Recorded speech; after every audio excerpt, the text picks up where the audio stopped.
Thanks so much for having me. It was wonderful to hear all of you introduce yourselves. The diversity of your interests is fascinating, and you're all under Clube Fernanda, which is amazing. So it's a big umbrella for you all, which is wonderful. I'm a huge fan as well. It was amazing to host Fernanda at our university for the month that she was here. And when she invited me, I will admit that I was quite nervous because I thought, what would you want to hear from me that would be applicable, that would be interesting, you would learn something new. But I thought that using an environmental challenge as an example, I could show you that scientists and ecologists like me face the same sorts of interdisciplinary challenges as you all face in the challenges and research that you are doing. So I prepared a very few slides, just five slides, to introduce kind of the big picture of what I do, and then a little bit more about my research area and how the translational ecology has served us in terms of the research that we do. So I'll go ahead and share my screen and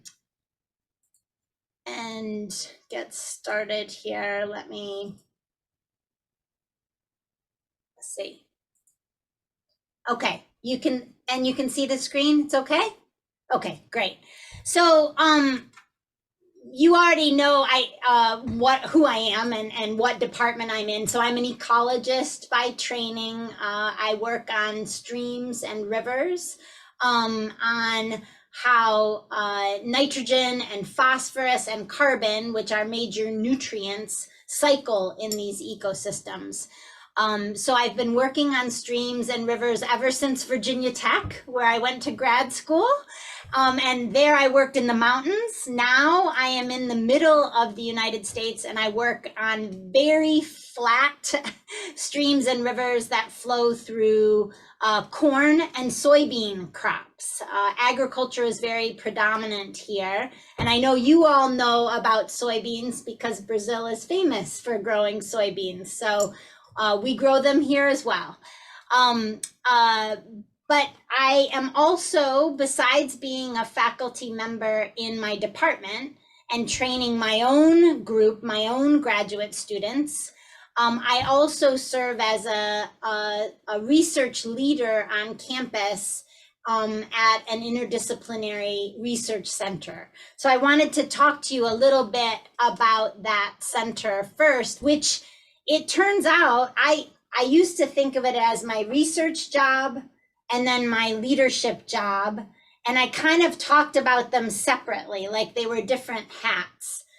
And now I realize that they're actually much more intertwined than I had ever thought. The center is called the Notre Dame Environmental Change Initiative. We call it ECI for short. And the university invested in this center, which sits outside of the departments and colleges. They created this center because they realized that people were not talking to each other. I would never have met someone from the English department or political science or even physics, other sciences. It's very challenging when you're inside your department. But the university also realized that the challenges in the real world are interdisciplinary challenges. And in order to get us to learn how to talk to each other, they needed an entity that sits outside of the departments to help those conversations happen. So we have this little graphic here of environmental change. So change in the environment happening across different areas: ecology, climate, hydrology. These are some of land use. These are some of the areas that we work on, and then create these networks at our university and outside of the university that help create, and you'll see the word there, translational research outcomes. And what we mean by the term translational is kind of stolen from the medical field. I don't know if you've heard of the word translational medicine. It means it goes from the laboratory to the bed, to the bedside. And so we sort of stole that term and are using it for us because it's the same thing. We want research that's done in the university to be translated and applicable to those outside the university in order to solve problems. And the theme of our center is science serving society. So that is an underlying theme of the center that drives the work that we do. So the idea is that managers or policymakers will find solutions to these challenges through the research that we are partnering with them to do.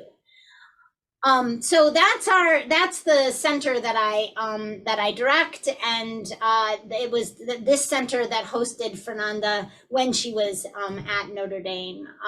And so I wanted to give you that context, but my research in particular,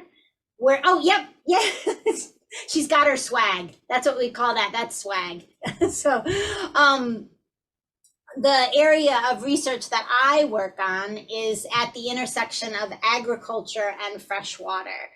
This is a tension area where what they do for agriculture often impacts the quality and quantity of water. And so that's my interface that I work at in my laboratory. So this idea, this challenge that drives the research that I do is that agriculture impacts water quality, and I say that it impacts it generally negatively. And the challenges that we are dealing with, and I think that there are probably similar challenges for you all if agriculture is prevalent, but the ones that resonate with farmers in our and the broader public in the United States are this issue of what we call dead zones. So runoff of agricultural fertilizer, nitrogen and phosphorus, runs off into the ocean, and when it hits the ocean, it creates these green algal blooms, which are very problematic because they turn the water into pea soup. But then in addition to that, those algae eventually die, and when they decompose, they rob the water column of oxygen, and then you get big fish kills. It really collapses the system for a period of time. And now it's very common that every summer we have this happen, these dead zones happen on our coastal waters. And what we know from research, I've been working on this challenge, we're in the Mississippi River Basin. If you can see this outline here, where Fernanda and I were located together was way up here in this big river basin. It's the largest river basin in the US, the Mississippi River. We're way up here, and this is where all the farming happens. But the problem is way down here in the Gulf of Mexico, very far from the source. And so that's a challenge in and of itself, is that the distance away that this environmental challenge or problem is so far from a farmer's worldview, it's hard to convince them to do something differently. And then if I could layer on top of this agriculture problem, the problem with climate change, that is layering on top of this agriculture problem. And that is that we are now getting stronger storms, more rain at the wrong time, rains falling on snow, which is frozen, and it just goes right to the river.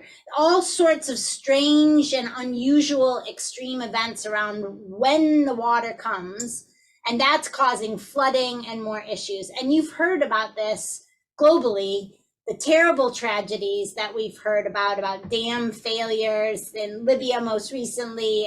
It's happening all over the globe. Italy challenged every year now with massive failures of infrastructure. This is all the, press, if you will, of climate change on the environment. So that's sort of the setting for the challenge that I work on. And the idea that my lab has sort of latched onto the solution is for us is to somehow show through quantitative data, through numbers, by measuring things, that the things that farmers do to lessen the impact or mitigate the impact actually has benefit. And so we call this quantifying the restoration benefits. When a farmer does something differently, I can give you a number of how much better it is. For a long time, nobody was measuring it. And so instead it was just people, policymakers or managers saying to farmers, you must change, you must change. But they had no proof that what they were doing was helping. And how would they be compensated for the changes that they were making? So it was really more behavioral science than it was ecology. But I took on this challenge for my lab of helping to quantify benefits. So one of I just wanted to give you a couple of different ways in which farmers could do different things. On the left-hand side, this, can you see my little arrow? You can see my arrow going up and down. So this is a ditch, and you guys probably have agricultural ditches in Brazil as well. And you have them in urban areas as well as agricultural areas, but this is a managed system. That's not the way a natural stream looks. A natural stream or a river does a zigzag, right? But when you want to manage the flow, you straighten it, and then the water all goes the direction that you want. So this is called a conventional design, and here are the crops on the side, and everything you do on the land ends up in the water very quickly. And that's a challenge, especially when you go from low flow conditions to high flow conditions when it starts to flood. So what we work on is a way to make the system a little bit more natural. And if any of you live by a river or a stream that's natural, you know that floodplains are a natural part of river systems. When the water is low, they stay in their small channel. When it starts to rain, they rise and flood out onto the floodplain. And the floodplain creates a buffer and helps make the system resilient. It also does a lot of good things for water quality. Well, in conventional ditches, those floodplains are gone, totally gone. So what we have proposed is that managers who manage these waterways build in the little mini floodplains to mimic Mother Nature and get a little bit back towards natural function. And so we call this the two-stage ditch because it has a low flow stage and a high flow stage. And this is a practice or a restoration approach that we have promoted with farmers. But just telling them how to do it, showing them a picture like this, not enough. It doesn't work. So what we've been working on is in a small stream, very agricultural ditch nearby here, about an hour from the campus. We've built a number of reaches of this two-stage ditch as a demonstration project. And we now have 4.1 miles of this two-stage ditch construction to demonstrate that it works. And how we demonstrate that it works is by measuring all sorts of things, how much nitrogen is removed, how much sediments are removed, tell them how much area you've expanded, what amount of water quality benefit do you get for that area expanded. The whole idea of quantifying the benefit has been a goal of my lab and my students. So that's one way we've worked with farmers. And then the second way we've worked is to show them how if they do more of something, it really will solve a challenge, that they have control of solving this environmental challenge of eutrophication or excess runoff. So this other piece is actually a change in how they farm. So the waterway piece was something, it wasn't really directly related to farmers. It was happening adjacent to their fields.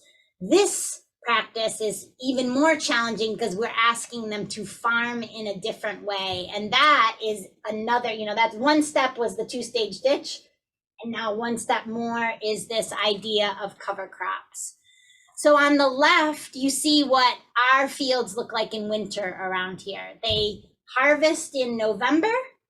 The corn and the soybeans come off the fields, and then they leave that. They leave black, bare ground. And then it freezes, and it rains, and it snows, and the snow melts. And you know what happens? All that soil flows into the waterways. And that is hugely harmful to both the systems that they flow into as well as way downstream. So our the other practice that we work on, this conservation practice, is called winter cover crops, and it just means basically planting a grass. It's a ryegrass in the off season to put a green blanket over the field before it snows and the ground freezes and it rains.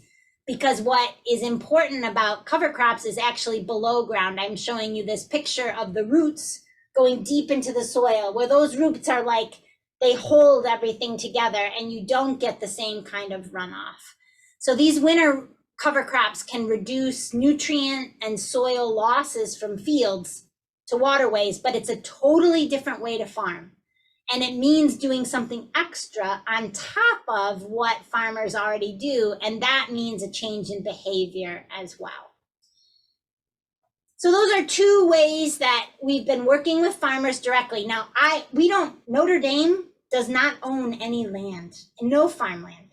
The only way to work on these challenges means I have to go out and make partnerships with farmers and ask to sample their water, to sample their fields. You know, it's really getting into a working land. And so that's been a huge difference working on these types of problems in the Midwestern United States. And so what I've learned about this leads me to the paper that I think Fernanda shared with you about translational ecology in how I trained my students. And I realized that this science that serves actually is not something I have to convince my students to do, but it actually inspires them to be better at the research that they're doing, so that they learn how to engage early, to build partnerships that are trusting, to listen as well as talk, so that they can co-produce that knowledge with those stakeholders, which in our case are farmers. They learn how to communicate the science that they're doing to farmers as they're getting the data. They don't wait till they publish the paper. The farmers want to know it now. So as soon as my students get the results, they have to package it up and figure out how to relay that information to the landowner. And then finally, we hope that in all of this effective translation, you get some good decision making, especially at the level of government. And it's really this circle that creates this opportunity for, I think, a different type of training of our students. And they may go on and do, work in very pristine systems, streams and rivers and beautiful mountain areas where there's no agriculture, but they learned a lot of good skills by working in this very complicated, and someone said it in their introduction about context. Was it Chris that said about this complicated context, this complex context? Well, what we call it is the environmental context is complicated. So we're thinking about the same challenges, I think. This is just a different setting where you try out this work. So I think that's it. That's all I really wanted to say. I hope it gave you a little bit of an introduction to what I do, and I hope the translation worked okay. I wish I could say it all in Portuguese, but no, someday. So yeah. Next time you come, because she has come to Brazil before as a teenager, I forgot that. That's how she learned Portuguese. But now let's open for discussion and asking more questions. Is that okay, Jen? Yes, absolutely. Absolutely. I hope that was an okay background for what I work in. And then, it can help you all. Yeah. Mari? So Jennifer, I'd like to ask you, how would you describe the farmers you work with? Are they like big owners, or are they farmer workers? Because it was not clear for me when you explained. That's a great question. So these are the farmers that we deal with are the landowners. So they are the farmer owners of the operation. In one case, we deal with a very large landowner, and in that case, I've never met the owner. I only know the manager of the farm. But most every other farmer that we deal with, and most of them are reasonably small. I mean, they're profitable operations, but I would say smallish.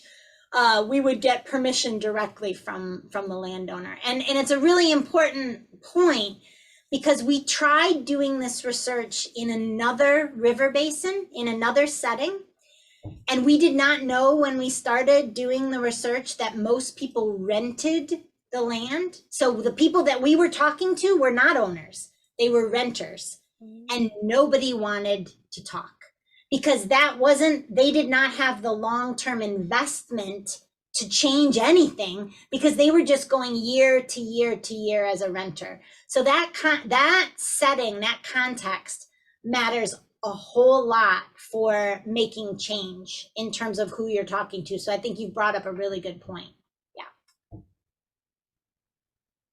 In line with this, Jen, one of the things that you told me about the farmers, and I think that's very important, because I can't imagine working with what we call the agro-businessman in Brazil. I'm sure that was what motivated her question, because we could work with the MST, the landless movement, because they have farms and they occupy the land, and then they create these farms, and they are very ecologically aware and work in very ecological ways and so on.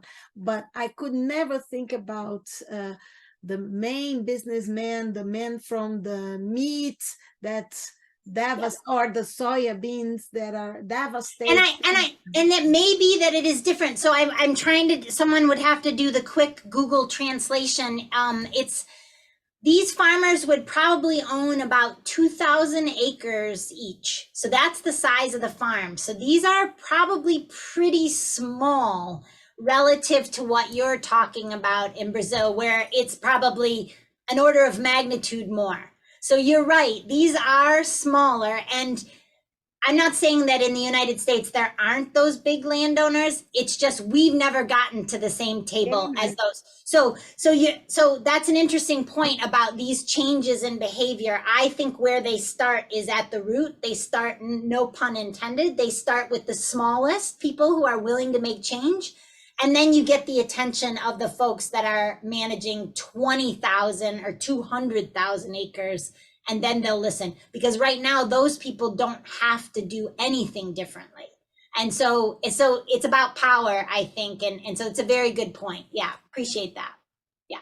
Jennifer, just to complement, I guess that is the case of what we call here in Brazil, the familiar farmers, the family farm. Yeah. Yes, because there were, at least before these this last 4 years, there were a lot of incentives from the government for production and to become those farmers rent profitable, and so they would be able to develop their businesses, and they are responsible for most of the supply, the food supply for the communities, and also responsible for maintaining the environment around them. So in Tocantins, for example, where I lived and studied, there is a strong partnership between the secretary and the family farmers,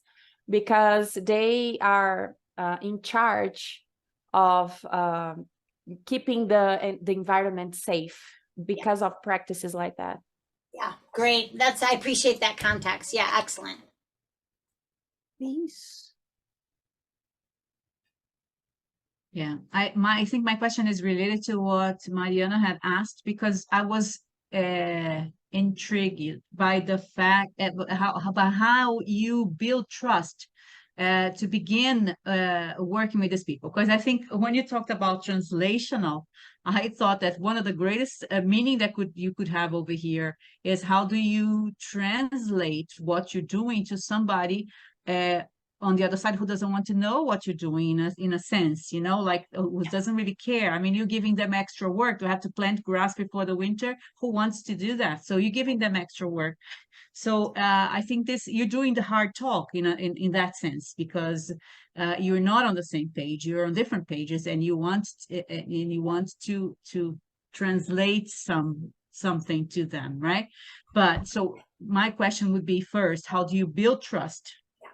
And thinking about the reality that you have over here, that we have over here in Brazil, in which agriculture, unless it's familiar, really familiar, and really well intentionally ecological, what you have is an outrage amount of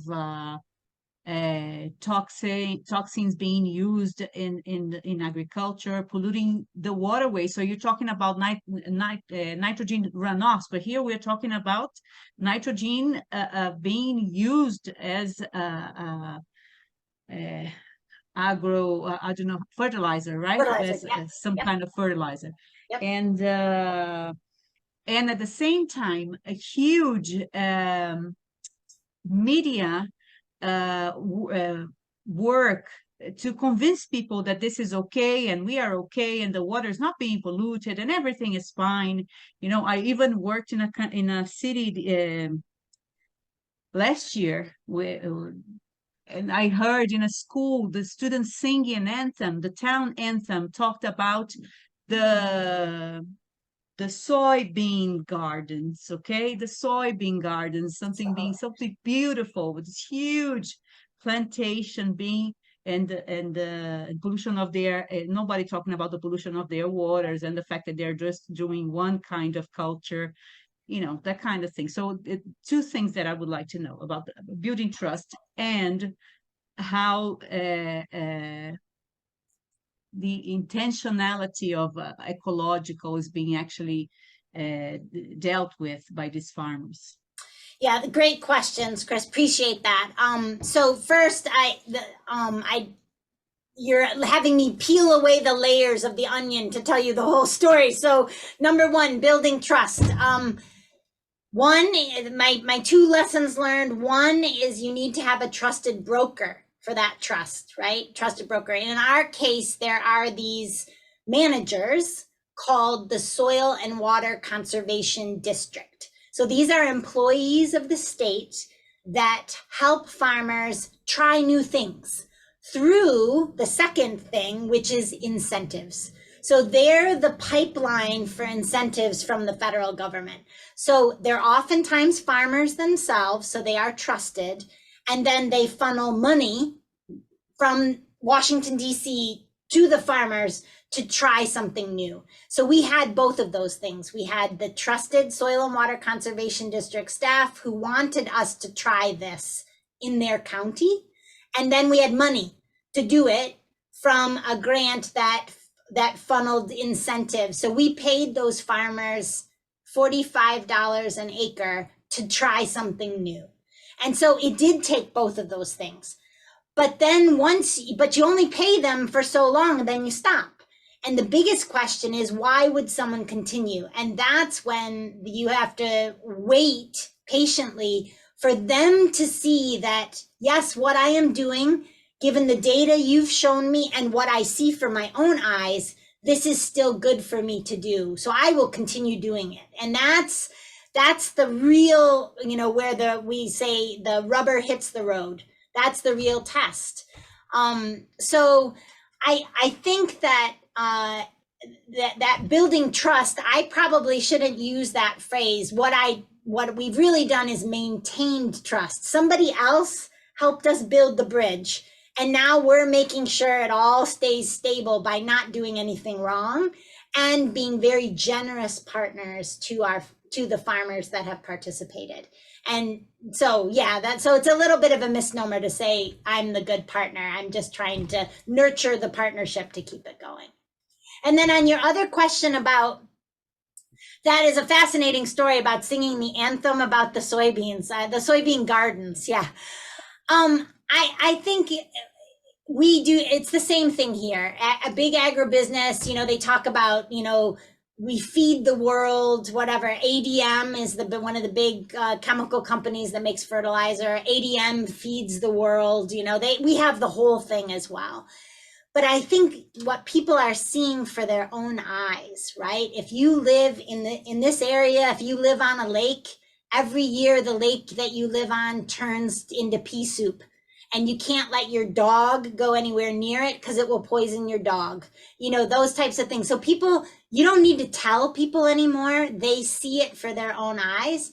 And I think that's motivating the agribusiness industry to self-regulate, self-change, you know, change on their own. So I think it's a really important point, but I think now that the environmental consequences are so bad, that now they're making the change on their own. Yeah. Yeah. Good questions. Great questions. Thank you. Sandra also has a question. Sandra? Your audio is... Sandra, seu áudio tá pronto. Sou eu, posso falar? Tá, falhou um pouquinho aqui. Deixa eu tentar. Então, Jennifer, eu vou fazer uma pergunta que eu acho que vai em conta do que você acabou de trazer aí com essa resposta, mas trazer um viés um pouquinho mais crítico para o uso da terra, né? A gente tem lido bastante aí desde a publicação de 2020 do Ayrton Krenak sobre o bem viver, sobre a cosmovisão. E pensando assim, sabe, nesse uso da terra de uma maneira sustentável, pensando já sustentável como uma palavra de modinha e até muito utilizada pelo neoliberalismo, né?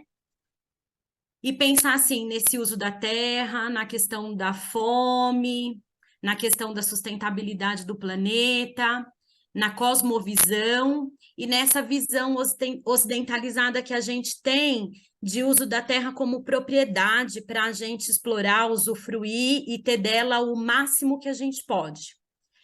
E aí, assim, olhando esse projeto que você traz, é claro que tem benefícios enormes ao cuidar daquele espaço, de olhar como que ele pode, né, beneficiar as pessoas que estão ao redor, mas, de certo modo, que você acabou de trazer para a gente, diz como que aquelas pessoas estão beneficiadas com esse projeto, né? Com incentivos, né, fiscais, e com benefícios de uma ciência, de uma tecnologia que essa pesquisa está proporcionando para aquelas pessoas, né?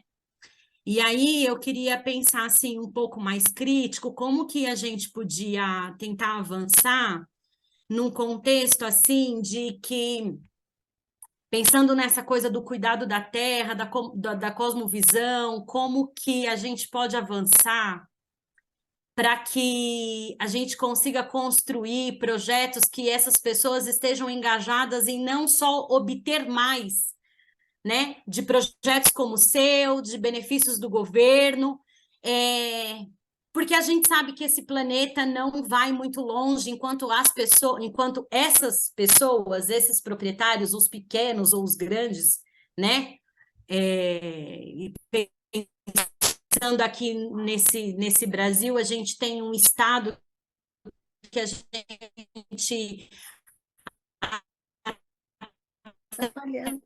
atravessa ele por horas, e por horas dentro de um ônibus. Esse planeta não vai muito longe se essas pessoas não tiverem a coragem de abrir mão de alguns milhões ou de alguns bilhões. Sandra, fecha sua câmera. Porque então é incrível como um projeto como o seu... fica ruim, né, Fê? Como que um projeto como o seu desenvolve uma ideia tão importante de manutenção, né, para a própria agricultura, mas que, em contrapartida, tem que oferecer ainda mais benefícios para que possa ser desenvolvido. Então, eu acho que é nesse ponto, assim, sabe, da gente, que eu queria, assim, propor essa reflexão crítica para a gente agora, como que a gente pode avançar e bater de frente, consulta, de conscientização, de construir esse olhar crítico, é quase impossível, mas assim, pensar em avançar assim, nesse sentido para enfrentar essas lutas aí contra esse capitalismo que explora as pessoas e explora a terra. Oh, yeah. No, it's a great question. It's a big question. That is a very big question. I guess the one thing I asked something similar to you in Rome, to the yeah, a huge question. It's like you know, but I guess I was trying to think what angle to take in response. So I work, okay, so in and around this area of where I live, it's about 90% corn and soybeans, the land.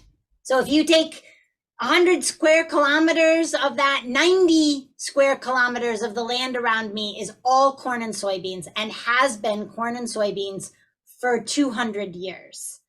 So people say, you know, aren't what you're doing, isn't it promoting agriculture? Isn't it just, it's enabling agriculture to continue, when the land use, the original land use of this land, it was prairie. So it was prairies for this part of the country. It wasn't forest here, it was prairie. But prairie grasslands serve a purpose, as most you all know. So people are saying, you know, what you do, doesn't enable something that it was actually not right to start with. We shouldn't be farming here. We should let it be native grassland, right? So I totally agree that in the big picture, that's probably a true statement. And the functioning as an ecologist of the ecosystem would be better as a grassland than it ever will be as corn or soybeans, for a million reasons, right? But the fact of the matter is 90% of the land use around here, and the people who own the land farm it. And so if I want to train my students in the best ecology, I do stream ecology, right? I work on streams, the ecology of streams. The best stream ecology around here, I have to do it in the context of agriculture, or else I would have to send my students somewhere else, which is expensive. So part of what I do is really more about practicality, but that's my young brain says it's just practical for my students to work around here. But now I realize there's actually a mission in that. There's a larger purpose in that. Sure, I could send them on a plane to Alaska, and the streams in Alaska will be much different and more natural than those streams here. But am I not just abandoning the challenge that we have in this area? So the challenge here is agriculture, and I want to make water better. So how do I meet the challenge? So I have to work within the confines of the system. So one thing I do say, Sandra, is that I always mention that if your farm is barely making a living, there are other ways to make, you could put it into conservation and get paid every year for it to be grassland. So I always offer up the alternative to go back to Mother Nature, right? As a far down the road decision. But right now, if you want to do something different, you could try this and this and this. So I try not to sell out. Do you know that term, sell out? I try not to sell out, but at the same time, I have to work within the box of this situation. So yeah, I hope that is not punting. Do you know what punt, punt the ball? It's not punting. It's just, I think it's kind of reality for us. Yeah. I think you make a point that is very important for me. I think that what you're talking about is similar to when we discuss about the schools we have, where teachers come from a Bolsonarista perspective or from a fascist perspective, and we are facing these students and teachers and families who come from this. We have a friend of ours who is a Black woman with an Afro-religious tradition, and she is the principal of the school, and she suffers enormously because the parents cannot accept her, but that's the place where she's living. So how do you live within this context and find a way to break through the barriers created by these people? I think it's a very hard thing. And then I will pose a question that I have about this. And I remember we had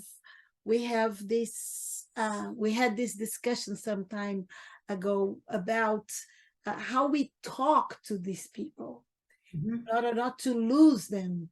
Not to lose them, that's right. Yeah, because that's another issue. And because if you come in like this, all it is a power of wills, and somebody in the end will overcome, right? And it may be you and it may not be you. Yeah.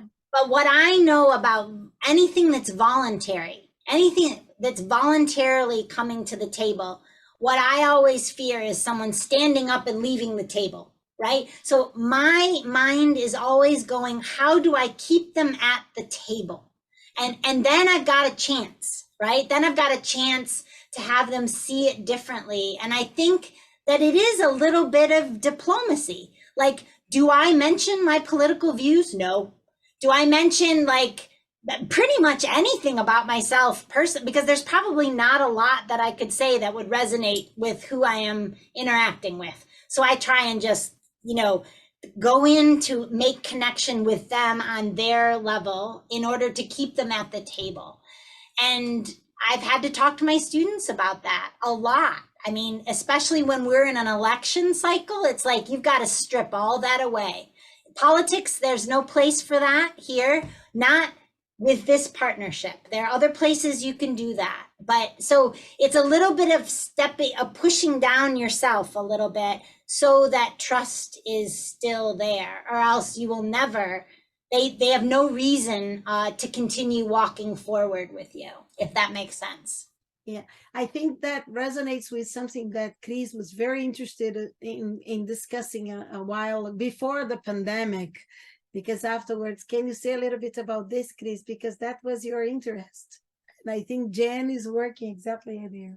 Yeah, but in a way she is, right? Because I was thinking about how do you get to talk to people who seem to be on a totally different view of the world as you have, who think complete, or here in Brazil, not here in Brazil, around the world, we have a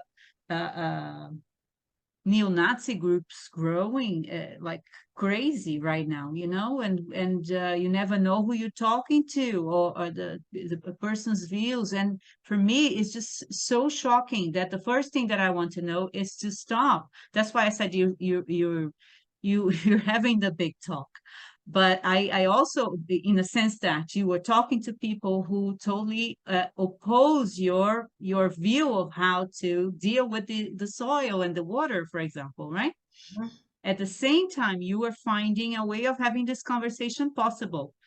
On the other hand, I totally understand what Sandra is saying, for example, because there is a change in the attitude, which is necessary, but not for the right reasons, right? There's a change in the attitude, so it's okay. I can also benefit from that, right? So maybe I will avoid the floods in my property, and that may be good for me, right?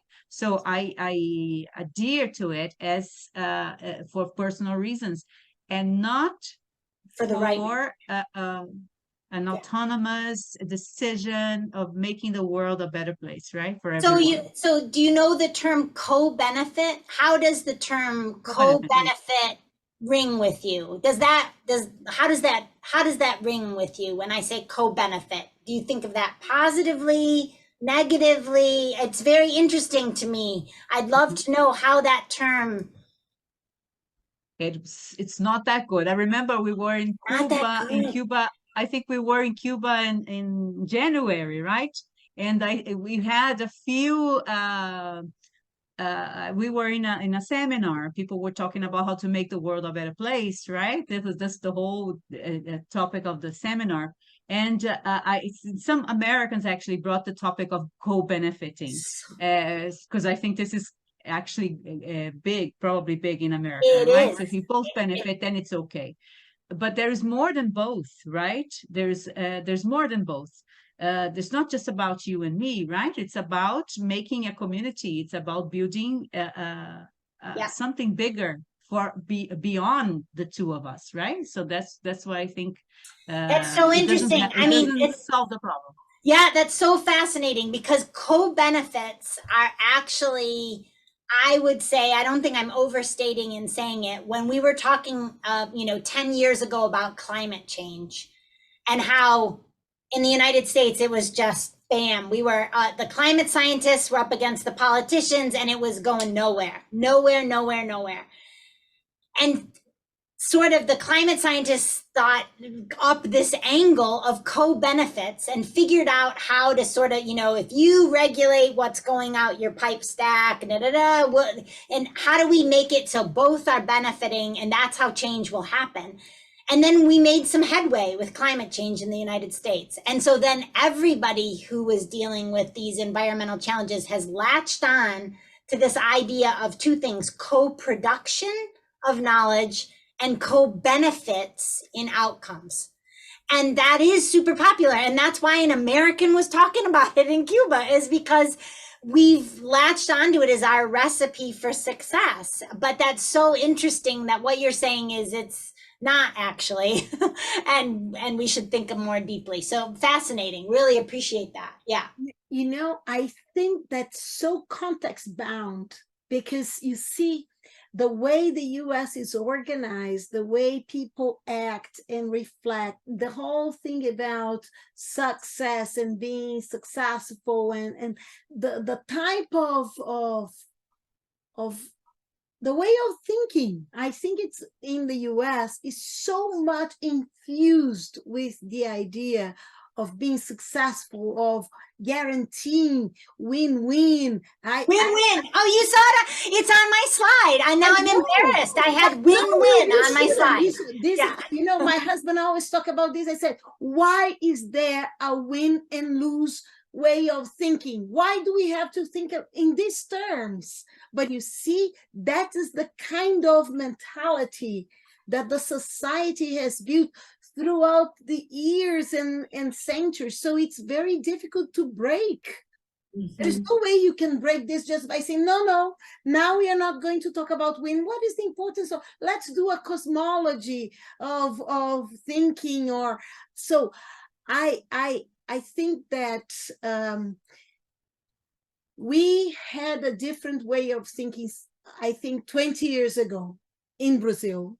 Now we are much more in this direction. Yeah. If you think about the landless movements in Brazil, it's a completely different way of organizing the minds. This win-win has no relationship. There is no win or lose or anything. It's the collective creating something for the whole country. Look at this. 2 weeks ago, we had a flood, horrible flood.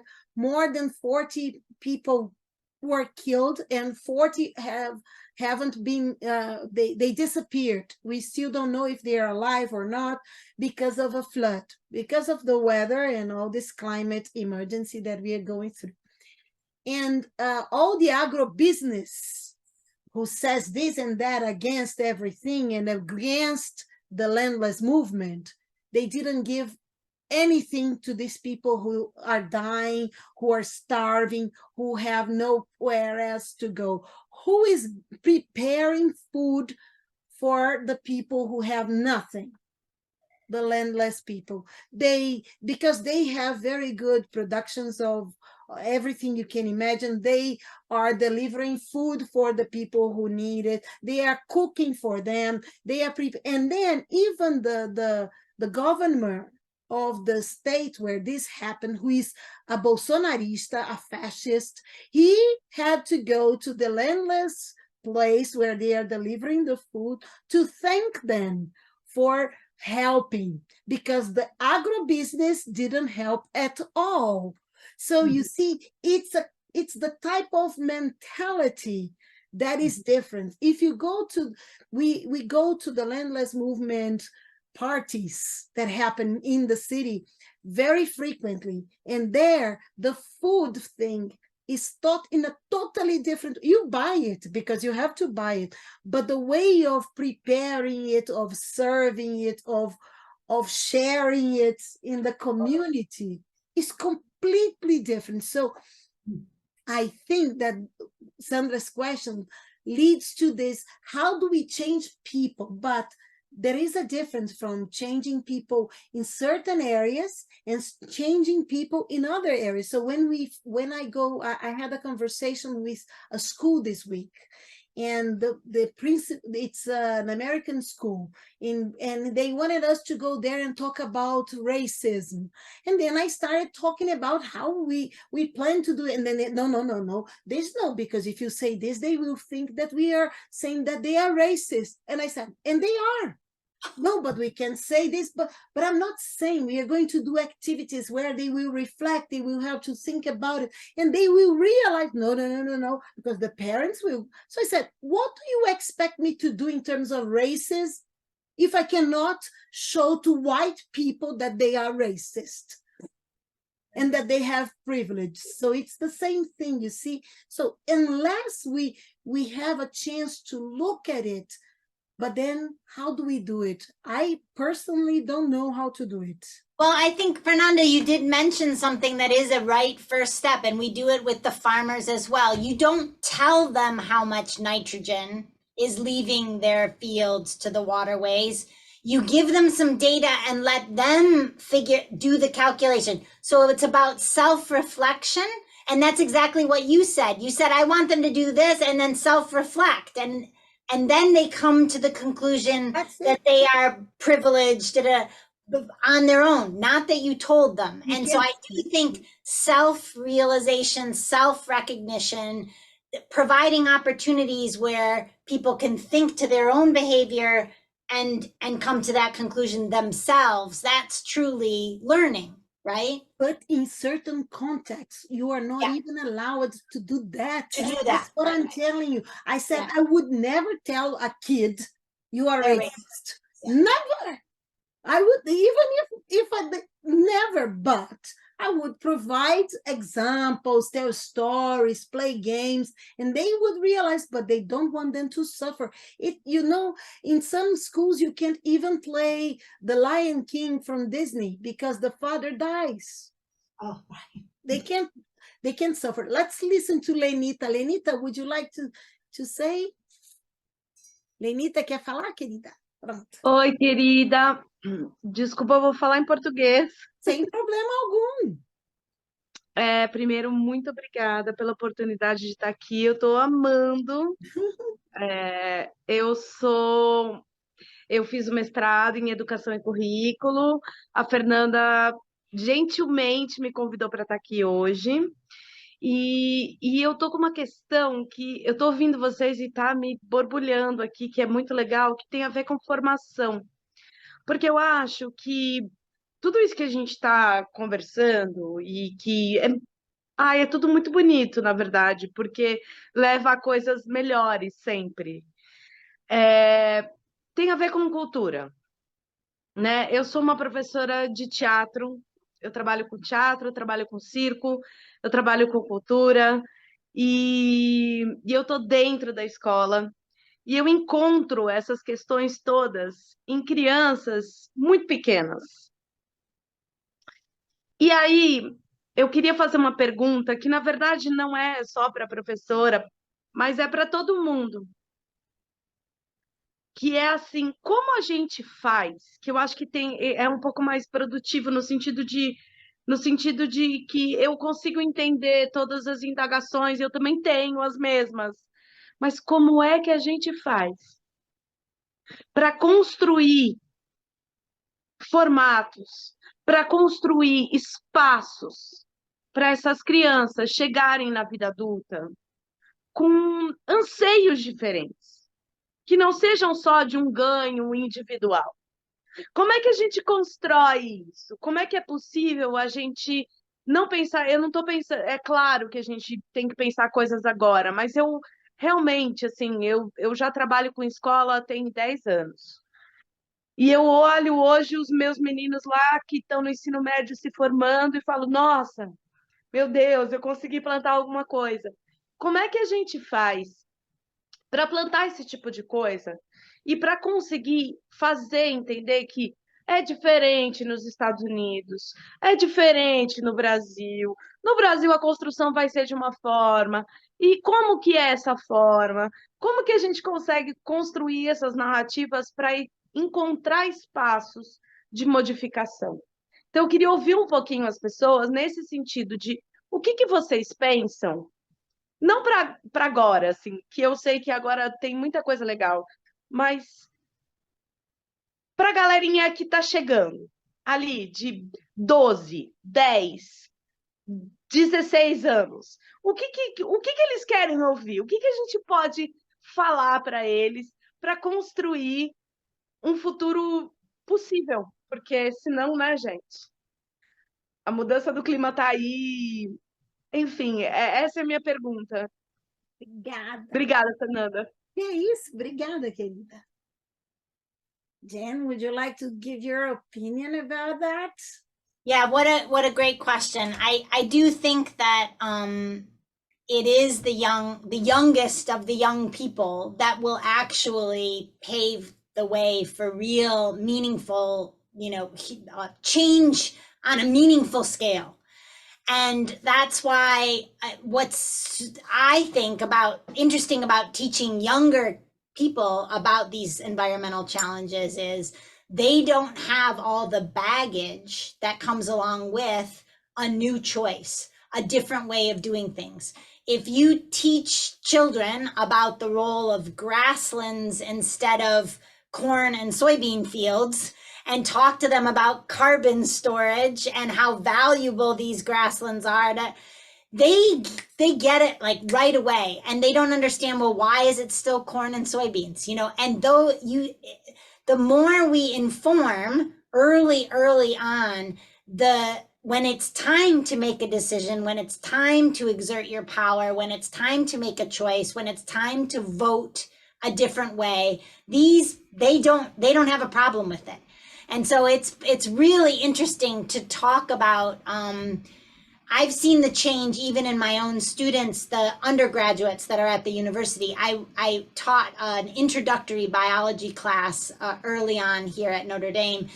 And when I got to the part about nitrogen and farming and the dead zone in the Gulf of Mexico, this was in early 2000s, I started asking, how many of you heard about the dead zone in the Gulf of Mexico? And it one hand, two hands. And then I would go through my lecture and talk to them about what farming does to the water, blah, blah, blah.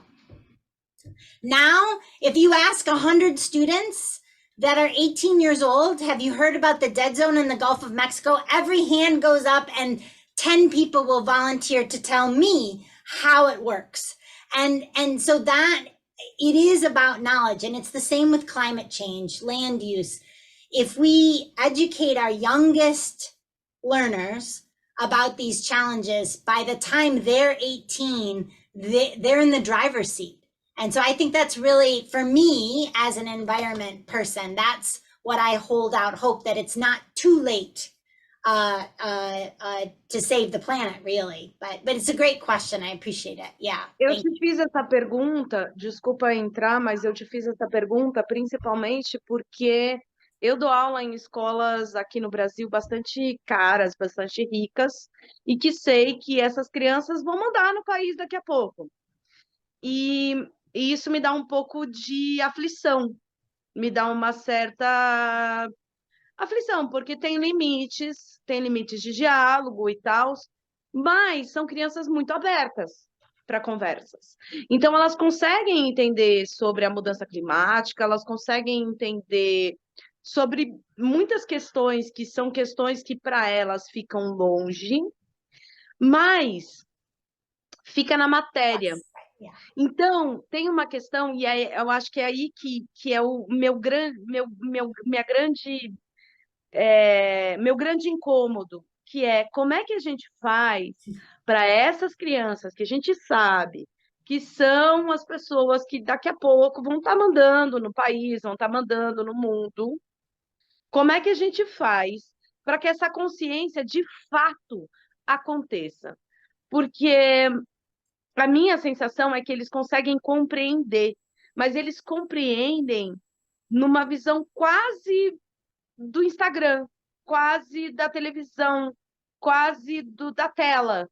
Eles não entendem no que diz respeito a eles.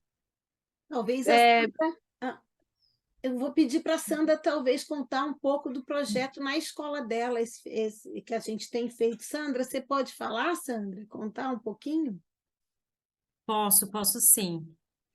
É bem difícil a gente falar desses mundos assim que são tão opostos, né? E pensar nessas crianças que são vulnerabilizadas, né? Então, assim, a gente está numa escola no extremo da periferia de São Paulo, numa região muito desassistida pelo Estado. Então, é uma região que o aparelho do Estado é a escola, que chega com mais frequência às famílias, porque a saúde é sobrecarregado, e aí não tem lazer, não tem esporte, não tem cultura, não tem nada nesse bairro. Em algumas regiões desse bairro, as famílias não têm condições de ter caixa d'água. E quando falta água de abastecimento, essas crianças ficam sem água em casa, porque as famílias não têm condição e estrutura de colocar uma caixa d'água em casa. Então, são muitas ruas de terra, falta água. Então, assim, é uma situação de vulnerabilidade das famílias, de acesso a recursos, acesso aos direitos básicos, né? De saúde, de educação, de água. E aí a gente está discutindo, junto com eles, com o projeto, para a gente tentar descobrir qual que é o sofrimento ético-político. E ao contrário do que a colega acabou de colocar, eu não sei, a Lenita acabou de colocar, a gente vive o inverso, Lenita. A gente vive o que o Paulo Freire nos diz, como construir, como fazer com que os sujeitos se reconheçam sujeitos oprimidos, porque estão tão imersos, aderidos ao opressor, é essa palavra que o Paulo Freire usa, aderidos, que existe uma naturalização da pobreza, uma banalidade da pobreza, e que as pessoas se acostumam a viver com essa mazela e acham que aquilo é assim mesmo. Não é assim que a gente escuta? É absurdo, porque na riqueza é a mesma coisa e é horroroso, gente. Então, a gente precisa esse negócio. E aí, assim, a gente está nesse momento aqui, assim, que a gente fez muita discussão com eles, né, no começo ao longo do ano todo. E os professores, nesse encontro de sábado, teve alguns professores que não haviam ido à PUC e assistiram à apresentação dos alunos e ficaram, assim, surpresos, felizes, porque eles falam assim, nossa, como que eles estão conscientes, como estão falando, como que... Porque a gente trabalhou isso, construir indignação, né? Então, hoje, eles conseguem identificar que estão numa situação vulnerabilizada, que eles têm direito a recursos que não chegam a eles, que não chega água na casa deles é um desrespeito, é uma quebra de um direito básico de saúde, de alimentação, de higiene, assim, de tudo, né? Então, eles começam a questionar mais essa realidade dura que se vive. E muito disso a partir das discussões que a gente tem feito no projeto, porque a gente discute as mazelas que a gente vive e a gente escuta situações de outras escolas que são parecidas ou a situação até piores do que a nossa, que a gente vive, como o quilombo da Caçandoca, como a escola que está sempre faltando água, a escola que não tem muro. Então, assim, uma experiência muito maravilhosa e que eu consegui levar alunos de Alphaville para a ocupação Mauá, em São Paulo, ali no centro. E foi meio chocante o que aconteceu, porque eles não conseguiam separar o que eles estavam vendo da internet. Então, é exatamente isso que você está falando, para mim é tão maravilhoso, porque você tem um aluno que fala, que sabe, que entende a própria condição, e aí eu vou falar da minha experiência, assim, porque eu tô com alunos que têm dinheiro e que têm 1000 outras questões, mas que quando chegam na Mauá, não conseguem entender aquilo como a realidade de alguém. Eles acham que eles estão num filme, eles acham que eles estão na internet, eles acham que é uma grande brincadeira. E eles foram embora achando isso ainda. Por mais que eu falasse, argumentasse, não valia.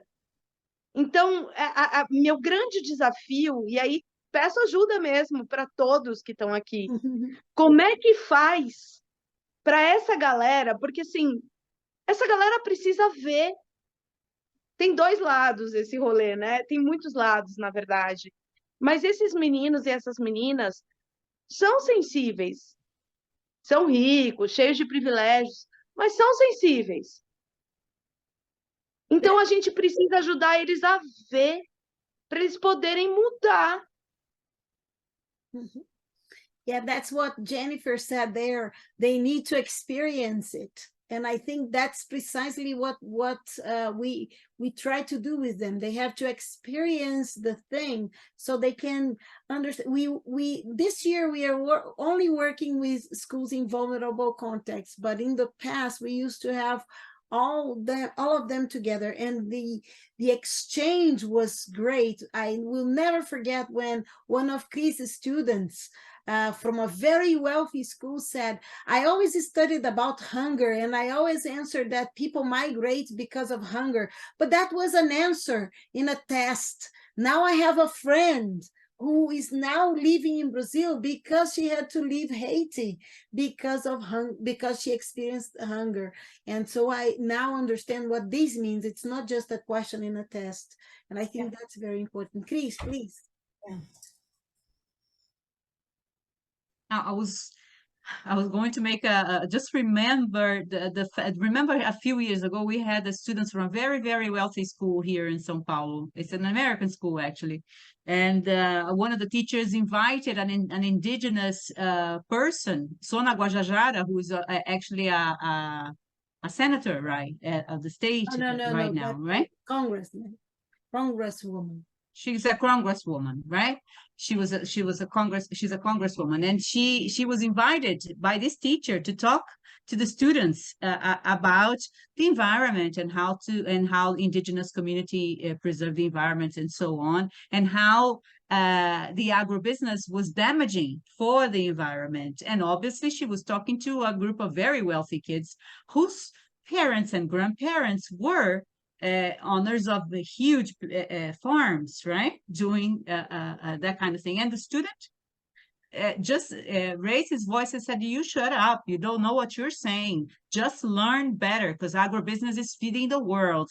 You know, so it was a huge mess. It was all over the papers because the teacher didn't really react in a nice way. So it is it is what it is, and you live from your own perspective. I think this is what we're talking about. We live from our own perspective. We have it's very difficult to understand things, because I think to understand something different, you have to live and experience something different. Otherwise, you don't understand. So, and I think after all we have lived in the past few years, I think that even living different things, some people have become, I think they have crossed the bridge, you know, to the evil side. They don't really care. So what I am saying to you is that with all your research, thinking about all the scientific knowledge that is being produced,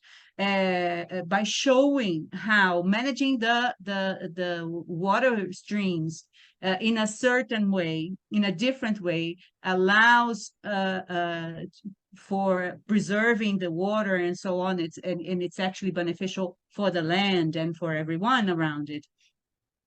Can you see it becoming a law, and then for enforcing people who are not really eager to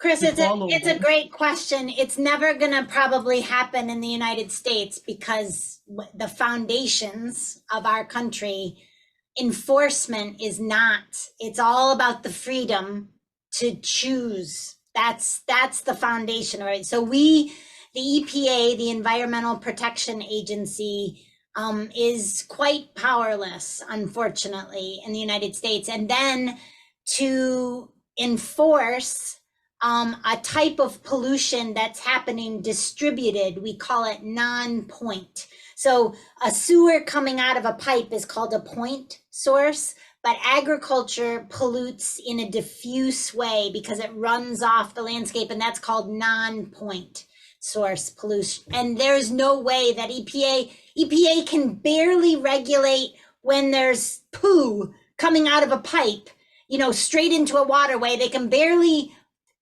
actually enforce that, much less something that's happening so diffuse and across the landscape. So enforcement will never happen in the United States, I don't think.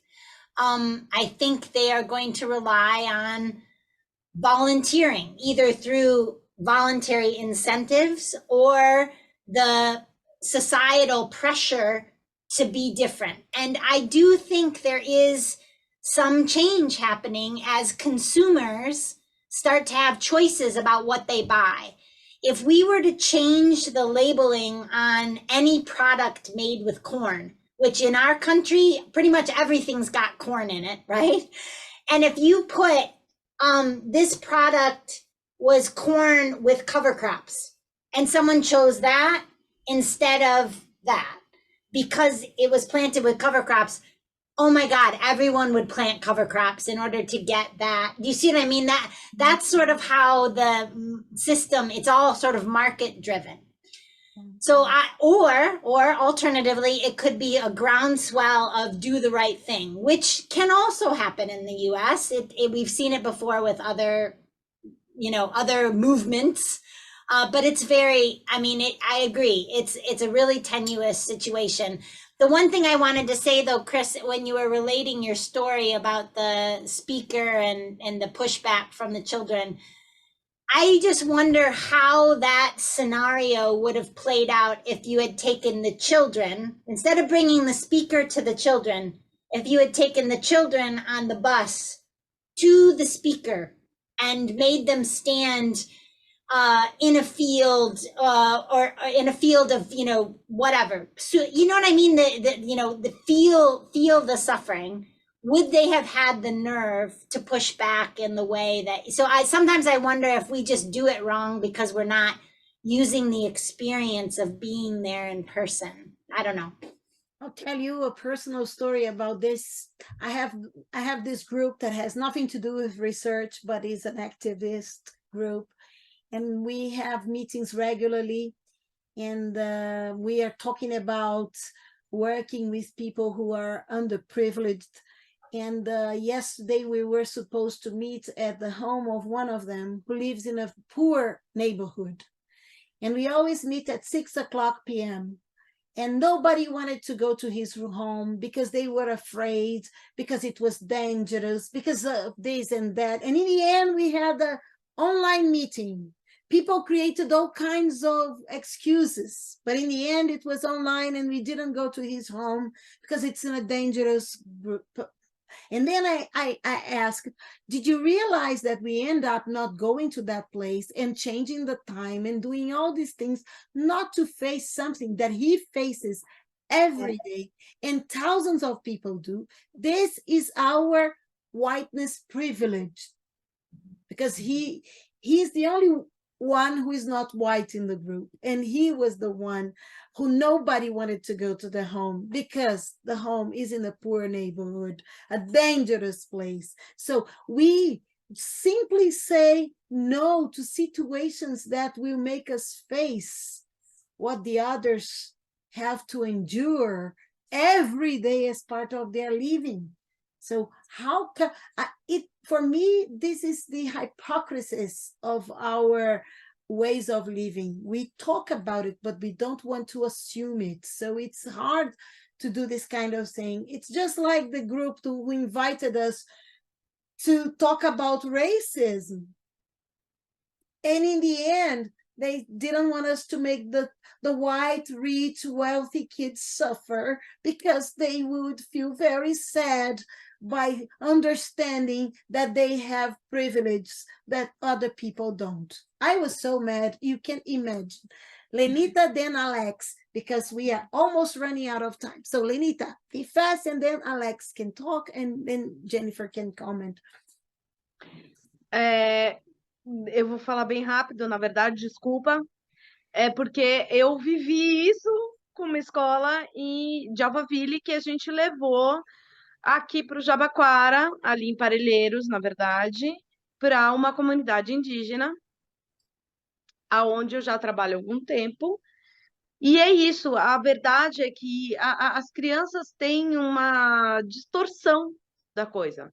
Elas vão, elas gostam, elas vivem o lugar, mas elas não conseguem, pelo menos na minha percepção, assim, não tem uma noção de que é o dia a dia da pessoa. É um parque de diversões, né? É um parque de diversões, eu tô num passeio, eu tô numa brincadeira, eu tô dentro da internet. Então, assim, fomos a quilombos, fomos a aldeias, fomos a comunidades, mas eu não consigo perceber nas crianças nenhum tipo de mudança. Porque o que acontece dentro delas é, eles são diferentes de mim, eu estou indo ver. E a gente tenta algumas mediações reais mesmo, de é a vida deles, mas a minha pergunta e o meu desespero aí partilhado tem a ver com isso, que é como é que a gente faz? Como é que a gente faz? Porque tem que ter um jeito, porque eu tenho espaço, eu consigo espaço em ótimas escolas para levar para as comunidades, para levar para esses lugares, para conversar sobre isso, mas como é que faz para entender? Entender assim, sentir, viver. Alex. Eu tenho uma pergunta para a Jennifer. Eu fiquei ouvindo aqui muito atentamente os comentários, né? Muito interessantes e pertinentes.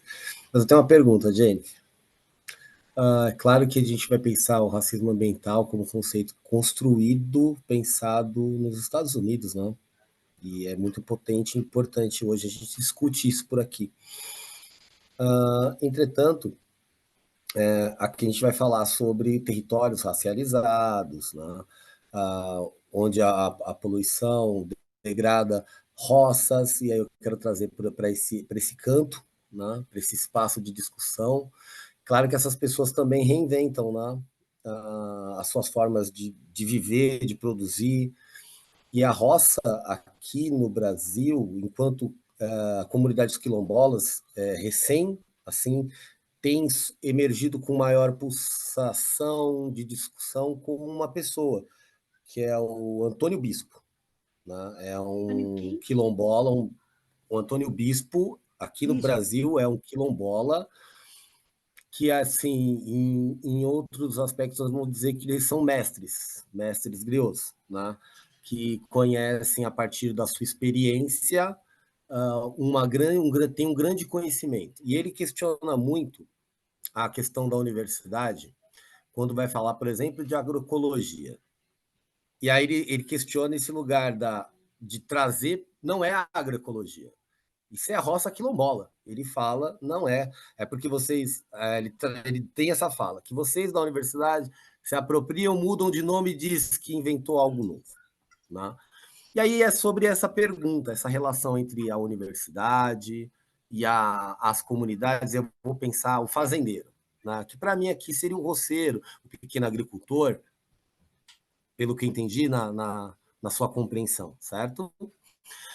De que forma a universidade, tu, enquanto pesquisadora, eu posso falar enquanto biólogo, químico, físico, que trabalho muito nesse aspecto, não só da questão da biologia, mas He's a como as biologist tecnologias, too.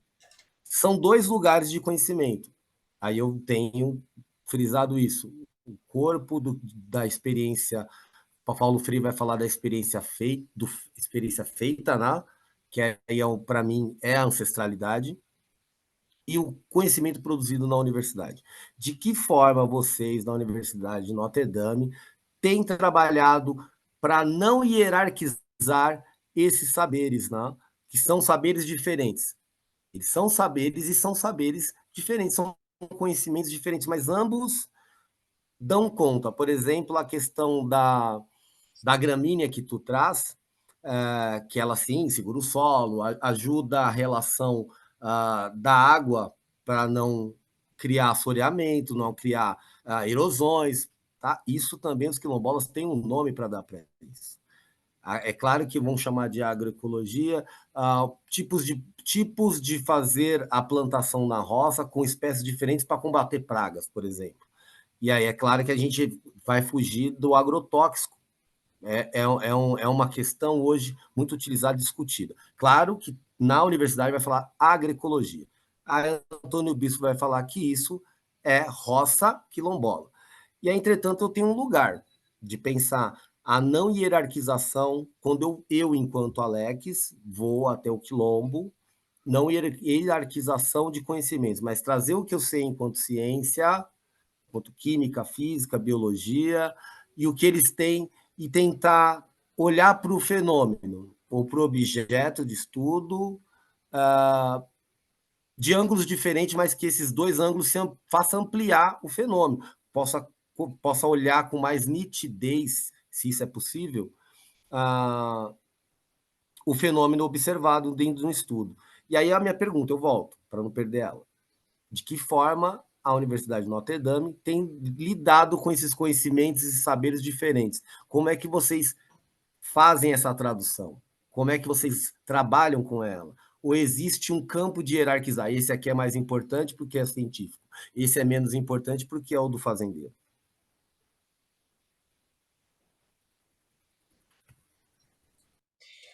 Yeah, Alex, thank you. That's a really great question. I think that it's an important one. The framework I've been working in is around what makes money, what is profitable in this area of the country, and that is corn and soybeans. There's just two choices, and there's not much of anything else.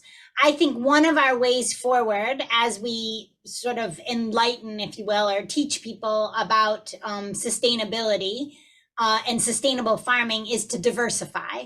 And the best examples of diverse farming are of a more natural, what you call the agroecology, or the way that things were done before production agriculture, big agribusiness came in to be dominant. But the other thing and people are trying to do that. So to do rotations, instead of just corn, soybeans, it's corn, soybeans, wheat, something else, then back to corn. Well, that's 4 crops instead of just 2. So we've doubled our diversity, so I think we're making incremental, but there has to be profitability with that, or people lose their land. They simply must sell. So it does go back to the sort of the business end. But the second thing I think is important, and you've made a really good point that I'm going to think about, is always to relate whatever solution we're talking about that we may have studied to natural systems. So for example, those grasses that I was talking about, that's a monoculture of ryegrass. I'm not doing anything for diversity by having them plant ryegrass in the winter. But I could say to them, it's ryegrass or any other grass, including the native grass species, that all have very deep roots. And it's the deep roots you care about, not the species of grass. So plant whatever you want. Plant 10 species instead of 1 species, and then you get the biodiversity benefit. So I think you made an important point. Always go back to the mechanism, not just the what, but the why you do it. And that would get me back to the more root of the solution. So you've made a really good point. I appreciate that a lot. Yeah. I think it's such a nice thing. You know what? I think I even talked to you about this, that one of the things that I feel that is a very essential question for us Brazilians is the why. And that's exactly what you're talking about now. We always say that we have to think about the whys. Of course, I know that the how is central. If you don't have a how, there is no change.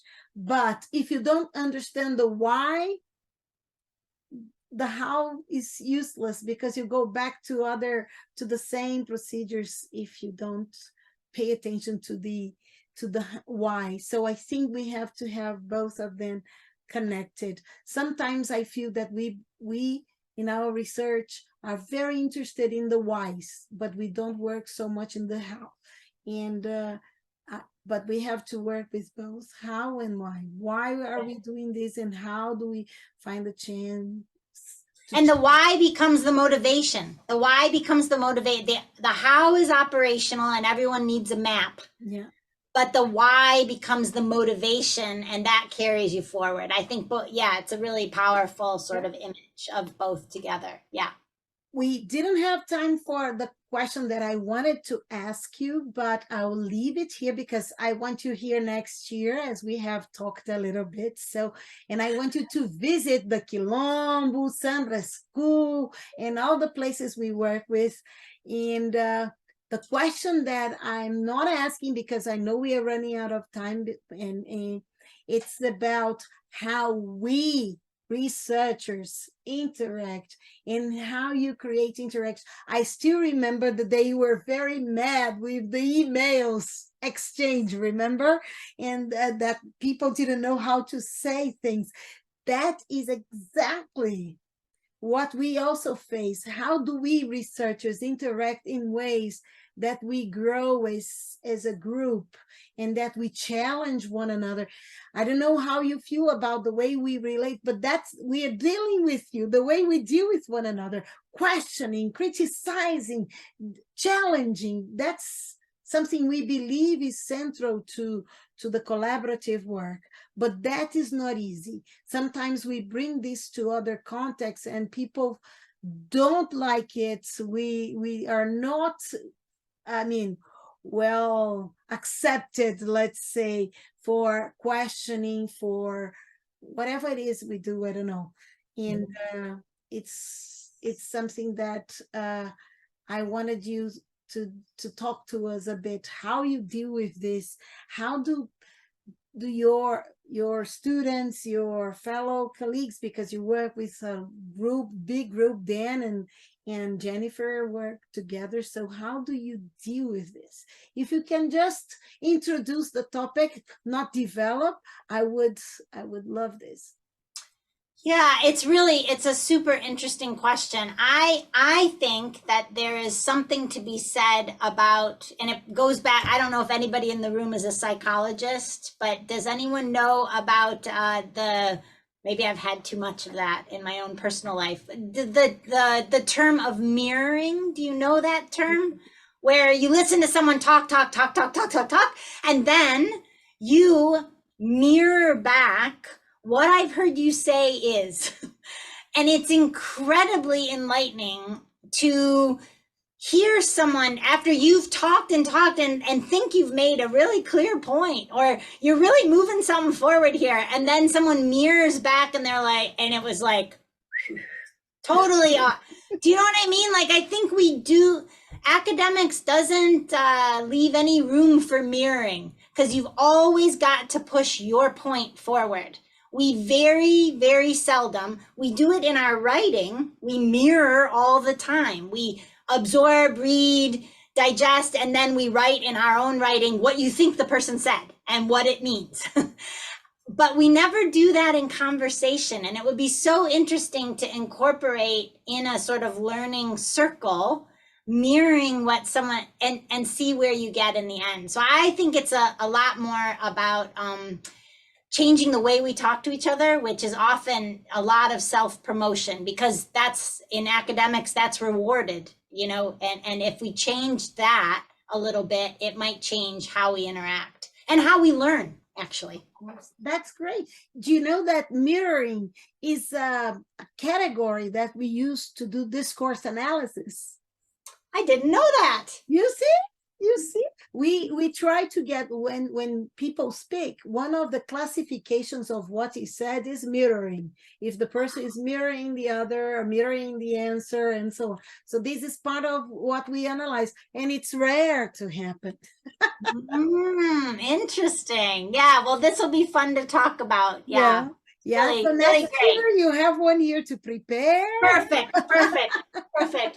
Jennifer, there are no words to thank you enough. People were all saying on this chat, and I'm sure that we will, because we have some more time afterwards, and we will talk a lot more about what you brought to us. Thank you so much for your generosity, for being willing to answer these questions of this bunch of people who are not in the same area as you are, and questioning things that perhaps has nothing really connected immediately, but I think you gave us an opportunity to reflect not only about the ecological issues that are so important for us all, but also about how to conduct research in a way and reflect about the difficulties of dealing with the world as it is. So thank you so much. And it was my honor, and I learned a ton. So thank you for pressing me. I was nervous and I was, you know, a little anxious, but you made me feel welcome. So muito obrigada. Boa noite. Boa noite, minha querida. Beijo. Tchau, tchau. Obrigada. Tchau.